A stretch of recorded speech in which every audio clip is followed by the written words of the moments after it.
안녕하십니까, 이시영입니다. 여러분 다 아파 보셨죠? 무척 괴롭고 힘들고 아이고 언제 이 고통이 끝나나 이런 생각들 많이 하시게 됩니다. 그러나 때로는 이 아픈 게 큰 축복이 될 수도 있습니다. 가령 여러분, 우리가 이가 아플 때는 정말 힘드시죠? 이것만 안 아프면 내가 얼마나 행복할까. 그리고 정말 참 병원에 가서 치료가 잘 끝내서 이가 안 아프게 됐습니다. 여러분, 그 순간 얼마나 우리가 행복했습니까? 안 아프기만 하면 행복할 것이다. 그런 것이 실제로 이제 안 아프니까 행복해진 겁니다. 제가 좀 비유가 이상하게 되는지 모르겠습니다만은 아픈 것이 때로는 이렇게 행복을 갖다 줄 수도 있다 하는 생각을 우리가 해보셔야 될 것 같습니다. 제 개인적인 이야기를 좀 하려고 합니다. 여러분, 제가 이 미국 유학 갔다가 한국에 돌아왔을 때가 70년대 초반이었습니다. 그때는 뭐 알다시피 우리 한국은 이 산업화 붐으로 새로 건물이 들어서고 먼지도 많이 나고 그 합리적이고 깨끗한 미국 사회에 살다가 여기 오니까 저는 막 혼란스러워 살 수가 없어서 굉장히 힘들고 괴로웠던 나날이었습니다. 그것은 제가 처음 미국 건너갔을 때 여러분, 저한테는 그게 너무나 힘들었습니다. 야, 도대체 이렇게 합리적인 사회, 내 같은 좋은 사람이, 더구나 영어도 시원찮고. 여러분, 저는 영어가 이 하우스보이 영어입니다. 여러분, 하우스보이 그러면 옛날 미군 부대 이 심부름하는 아이인데, 그 하우스보이 영어라는 거는 아주 특징적이 있습니다. You okay? I okay? You come? I come? 이게 하우스보이 영어입니다. 여러분, 이 영어 가지고 미국을 공부를 하러 간답시고 갔으니 도대체 제가 얼마나 힘들었겠습니까? 그게 저한테는 제1의 문화 충격이었습니다. 그런데 겨우 이제 미국 사회에 적응이 될 만할 때 다시 또 돌아왔습니다. 그러고 나니까 여러분, 이번에는 제2의 문화 충격이 기다리고 있었습니다. 저는요, 학교 다니고 군의관 생활이 끝나고 군대 생활이 끝나자마자 바로 미국으로 건너갔습니다. 그러니까 한국의 사회생활에서는 전혀 문의 아니나 다름이 없었죠.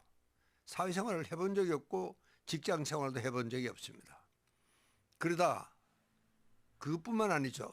저는 또 이 정신과 공부를 좀 하다가 미국을 갔으면 훨씬 공부하기가 쉬웠을 텐데 저는 미국에서 처음으로 공부를 정신과 수업을 받기 시작을 했습니다. 근데 이것도 또 저한테는 또 다른 굉장히 큰 문화적인 충격이었습니다. 여러분 알다시피 정신과라는 것은 그 나라 문화나 언어가 완전히 익숙해져야지 비로소 이 환자가 왜 이렇게 아프며 또 왜 이런 고통을 받아야 하는지를 이해하기가 쉽습니다. 저는 미국도 완전히 이해를 못했고 또 한국도 마찬가지입니다. 다시 돌아오니까 제가 그냥 일반적인 생활을 한다면 한국 사람으로서 생활할 수 있죠. 그러나 제가 명식이 전문의 아닙니까? 전문가라면 한국인을 보는 눈이 달라야 되는데 저는 그런 수업을 받아본 적이 없습니다. 그러니까 처음 저는 얼마 동안 저한테는 무척 그 힘든 나날들이었습니다. 제가 이제 돌아와서 제 모교인 경북대학에서 이제 교편을 잡고 교수직을 수행을 하게 됐는데 저한테는 정말 이 교수직이 참 꿈같은 저한테는 오랜 수원의 정말 꿈이었습니다. 그게 이루어지니까 참 흥분은 됐는데 참 불행히도 학교 생활은 그렇게 행복하지가 않았습니다. 왜냐하면 그때는 우리 학생들이 70년대니까 유신 반대 데모, 매일 데모입니다. 그리고 학교에는 때로는 전사도 들어오기도 하고 때로는 마당에는 형사들이 깔려 있고, 야, 도대체 이게 대학인가? 도대체 이렇게 하고 어떻게 정말 대학이라는 것이 존재할 수 있을까? 저한테는 너무나 큰 충격이고 자, 이 교수직에 대한 회의가 들기 시작을 했습니다. 그것 때 참 제가 받은 스트레스는 엄청났습니다. 그래서 제가 할 수 있는 일은 마침 우리 의과대학에 어느 참 인심 좋은 선배가 테니스 코트를 만들어 주셨어요. 그래서 테니스를 치는 게 제 유일한 위안이었습니다. 제법 잘 쳤습니다. 또 대표 선수로도 나가기도 하고요. 그런데 이제 어느 날 이 유신 데모가 계속되니까 우리 의과대학 학생들은 이 정치적인 감각이 없어요. 다른 대학은 다 이제 끝나고 방학에 들어갔는데도 우리 학생들은 아직도 데모를 하고 있습니다. 우리 학생들이 어느 날 제가 외출하고 돌아오니까 현관에 우리 학생이 27명이 무기정학, 퇴학, 처분을 당했습니다. 여러분 그때는 형사들이 학교에 상주를 하고 있었으니까 누가 데모 주동 학생인지 당장 다 파악이 되어 있습니다. 그러니까 누구나 뭐 입을 뗄 수가 없죠 이제. 그래서 정말 저는 그때 너무나 화가 나고 시국에 대한 화도 났고 대학에 대한 화도 나고 또 우리 학생들이 그렇게 내가 말렸는데도 또 데모를 하는 학생들이 대안하는데도 나는 정말 화가 났습니다. 아, 이래가지고 내가 대학에서 한국의 오늘날 이 대학에서는 내가 교수로 해서는 안 되겠다. 그래서 저는 보수 이 교직 사표를 냈습니다. 이게 수리가 안 돼서 한동안 고생을 했습니다. 왜냐하면은 이 국립대학 교수니까 이건 대통령 관리입니다. 그러니까 이게 수리가 되지 않는 이상 떠날 수가 없습니다. 저는 정말 떠나야 되겠는데 정말 저한테는 하루하루가 정말 현극 같은 이런 생활이었습니다. 그래서 이제 결국은 이제 서울의 고려병원에서 저를 오라 그래서 제가 이제 대학이 아닌 고려병원을 선택해서 서울로 온 것 같습니다. 조금 이제 편해졌죠. 그러나 저는 정말 많은 무리를 할 수밖에 없었습니다. 이제 처음으로 서울 생활을 시작을 하니까 이 적응을 하려니까 엄청난 노력이 정말 저한테는 필요했습니다. 그래서 그때 제가 정말 엄청난 고통에 시달리는 디스크와 무리하고 나니까 무릎도 아프고 허리도 아프고 이제 과장회의에서 이 박사 문제를 어떻게 하면 좋겠느냐. 결국 수술을 해야 된다 하는 결론이 났습니다. 그래서 수술한다고 이제 누워 있었죠. 내일은 수술입니다. 그 저녁을 보고 가만히 생각을 하니까 야, 이 녀석아, 네가 명색이 의사란 녀석이 네 몸 관리 하나 잘못해가지고 수술을 받고 약도 먹고 좀 편하게 지내보겠다. 너는 안 돼. 너는 고생 좀 더 해봐야 돼. 저는 그래서 정말 엉금엉금 기어서 집으로 나왔습니다. 그게 제 짧은 입원 생활이었습니다. 그게 수술을 받으니까 뭐 지팡이를 짚고 정말 차에 뭐 앉을 수도 없었습니다. 심지어는요. 그래서 버스를 타고 출퇴근도 하고 이제 이런 생활이 이제 계속이 되었죠. 그러니까 제가 그때 할 수 있는 일이라는 게 그때 처음으로 제 눈에는 한국이 보이기 시작을 했습니다. 야, 이 한국 사람이 왜 이럴까? 여러분 그때는 정말 농촌에 살던 사람들이 도시로 산업화, 도시와 함께 다 몰려오니까 이 시골에 참 태평스럽게 살던 사람들이 교통 신호 하나 옳게 지키질 못합니다. 도시인으로서의 감각이 없는 거예요. 센스가 없어요. 이게 그리고 서울은 거의 뭐 규모로 보면 국제도시인데도 불구하고 서울에 사는 시민들은 불행히도 정말 도시인으로서의 기본적인 감각이 없었습니다. 그래서 제가 이건 안 되겠다. 제가 쓴 책이 그때 참 졸저 배짱으로 삽시다 하는 책이었습니다. 그게요 엄청난 반향을 일으켰습니다. 지금까지 거의 한 200부 가깝게 팔린 책이고 저는 하루아침에 유명인이 됐습니다. 명사가 된 거죠. 사실은 제가 이제 방송에 출연을 하고 신문에 칼럼을 쓰고 그것은 사실은 그 책이 인연이었습니다. 근데 그 한 걸음 더 앞서가면은 결국 아팠던 것이 나한테는 하나의 큰 계기를 만들어준 축복이었습니다. 여기서 끝나지 않습니다. 여러분, 저는 그때 아픔에서 생각하기를, 자, 병원에 있는 저 수많은 사람들도 뭔가 자기 관리를 잘못해서 생긴 병들입니다. 그래서 좀 그 당시에는 뭐 3시간 대기 3분 진료 하는 말이 결국 헛소리가 아니었습니다.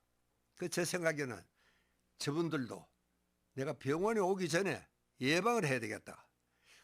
생활 습관을 잘 가르쳐서 생활 관리를 잘해서 정말 이 병원에 오지 않아도 될 수 있는 사람으로 만들어야 되겠다. 이렇게 저는 저한테 약속을 했습니다. 이제 그때부터 제가 참 자연의학을 공부를 하기 시작을 하고 이제 한의학 공부도 하고, 여러분, 우리는 조금 이 서양의학과 한의학이 독립이 되어 있습니다. 그래서 참 각자가 참 독자적으로 많은 발전을 거듭해 왔지만, 또 한편으로는 통합이라는 의미에서는 상당히 현실적인 어려움이 있는 것이 사실입니다. 그런데 일본은요, 이 서양의학을 공부한 사람들이 한의학을 공부를 합니다. 그렇게 사실은 이 통합이 되어 있는 것이죠. 그래서 통합의학을 공부를 하려면은 일본에 갈 수밖에 없었습니다. 그래서 제가 이제 일본을 정말 자주 갔고, 또 그다음에는 어떻게 하든지 이 사람들로 하여금 정말 옳은 생활 습관을 길러야 되겠다. 그래서 참 신문에 칼럼도 쓰고 강연도 하고 열심히 했습니다. 그런데 많은 사람들이 들을 때는 그냥 고개를 끄덕거리더니 나가면 다 잊어버립니다. 우리 한국 사람들은요, 이게 참 무슨 배포인지 굉장히 아주 극단적인 낙천주의자들입니다. 뭐 설마 내가, 의사들이 그렇게 제발 이렇게 합시다, 제발 이런 건 하지 맙시다, 듣질 않습니다. 여러분, 일본 사람들은요, 그런 면에서는 일본에서 의사하기는 참 쉽습니다. 일본 사람들은 말을 잘 듣습니다. 의사가 요 식후 30분에 이렇게 드십시오 그러면 하이 하이 하고 참 기분 좋게 대답하고 실제로 그게 잘 따릅니다. 우리 한국 사람들은 작심삼일이에요. 내내 대답은 잘하죠. 그리고 나가면 다 잊어버리고, 또 시작을 해도 작심삼일입니다. 3일을 못 견디니까, 귀찮으니까, 당장 아프지가 않으니까. 여러분, 예방이라는 것은 아프기 전에 예방을 하는 것이니까 당장 급하지가 않습니다. 아팠다면은 뭐 병원에도 가고 또 아마 약도 잘 먹었겠는데, 예방이라는 것은 그렇지가 않습니다. 그래서 우리 한국 사람들은 대체로 이게 예방에 대한 개념이 참 약합니다. 그래서 지금도 정말 이 안전사고라든가 교통사고, 무슨 이제 이런 방화, 이런 모든 것들이 이 정말 건설 현장의 사고까지 정말 우리는 예방에 대한 개념이 굉장히 취약합니다. 그래서 제 생각에는 이게 일회성 강연으로, 일회성 칼럼으로는 되지 않겠다. 내가 정말 말을 하나 산중에 지어야 되겠다. 그래서 이 사람들을 불러다가 정말 세뇌를 하는 겁니다. 세뇌를 하기 위해서는 외부 자극이 들어오면 안 됩니다. 여러분, 사이비 종교 집단도 그렇고, 여러분 지금 이북도 마찬가지 아닙니까? 외부 바람이 들어오면 안 됩니다. 여러분, 소련이 무너지고 동구권이 무너진 것도 서구의 TV 때문에 무너졌다는 이야기가 있습니다. 왜? 야, 저렇게 살 수도 있구나. 우린 이게 뭐야? 이러고 사람들이 이제 반발하기 시작을 합니다. 그게 정말 동구권이 소련이 붕괴된 가장 큰 이유는 서구의 텔레비전 때문에 그렇다. 이렇게 진단들을 하고 있습니다. 여러분, 그러니까 저도 이 사람들을 불러가지고 정말 다른 생각 못하게 완전히 거기에 빠져서 내가 정말 이렇게 살면 안 되겠구나 하는 생활 습관을 우리가 길러야 되겠다. 그래서 저는 이제 온 세계 우리하고 비슷한 시설을 다 둘러보고 그렇게 생긴 것이 선마을입니다. 오늘날 힐리안 선마을은 이제는 많은 분들이 이해를 해서 이제는 외국에서도 많이 찾아옵니다. 왜냐하면은 제가 온 세계를 둘러봐도 우리한테 딱 맞는 프로그램을 하는 데는 없었습니다. 저는 인도, 영국, 소련, 정말 이 독일, 미국 온천지를 다 돌아다녔죠. 그래서 우리 한국에 맞는 우리 한국인에게 맞는 생활 습관 개선 방법을 따로 연구를 하고 프로그램을 만들자면 안 되겠다. 이런 생각을 했던 것이 이제 오늘날 섬마을의 시작이었습니다. 요즘 참 고맙게도 온 세계에서 이제 사람들이 찾아오기 시작합니다. 그리고 지난주에는 소련의 의사분들이 아주 뭐 엄청 찾아와서 아주 감동을 하고 돌아간 적도 있습니다. 그러니까 어떻게 보면은 저한테는 그 허리 아파서 입원했던 계기가 저한테는 큰 축하 선물을 2개를 준 겁니다. 하나는 배짱으로 삽시다 하는 책을 쓴 것하고 또 하나는 내가 저 환자들도 나처럼 이렇게 고통을 받게 해서는 안 되겠다. 그래서 정말 예방 프로그램을 내가 만들어야 되겠다. 꼭 내 자신에게 나는 의사니까 내가 이를 위해서 내 여생을 바치겠다고 나한테 맹세를 했습니다. 그것이 정말 나한테는 아픈 것이 또 병원에 입원한 계기가 정말 나한테는 큰 축복을 안겨준 2가지 사건입니다. 여러분 옛날에도 많은 명작들이 이 참 문호들이 아파서 병원에 입원하고 있는 동안에 아주 명작을 썼다는 이야기들이 많습니다. 그 당시에는 폐병 환자가 굉장히 많았죠. 폐결핵이. 그러니까 그때 정말 폐결핵 요양원에서 좋은 명작을 썼다 하는 그런 이야기들도 우리는 많이 듣고 있습니다. 그러니까 여러분들도 아프면 너무 아프다 하는 거기만 매이지 마시고 정말 이 아픈 동안에 내가 뭘 할 수 있을 것인가 또 생각하면은 정말 아픈 게 오히려 여러분 막 내가 일상생활에 바쁘면 이것저것 생각할 여유가 없습니다. 근데 아프면 시간이 많잖아요. 그래서 정말 좋은 생각을 아픈 동안에 할 수 있으면 아픔도 한결 덜하다.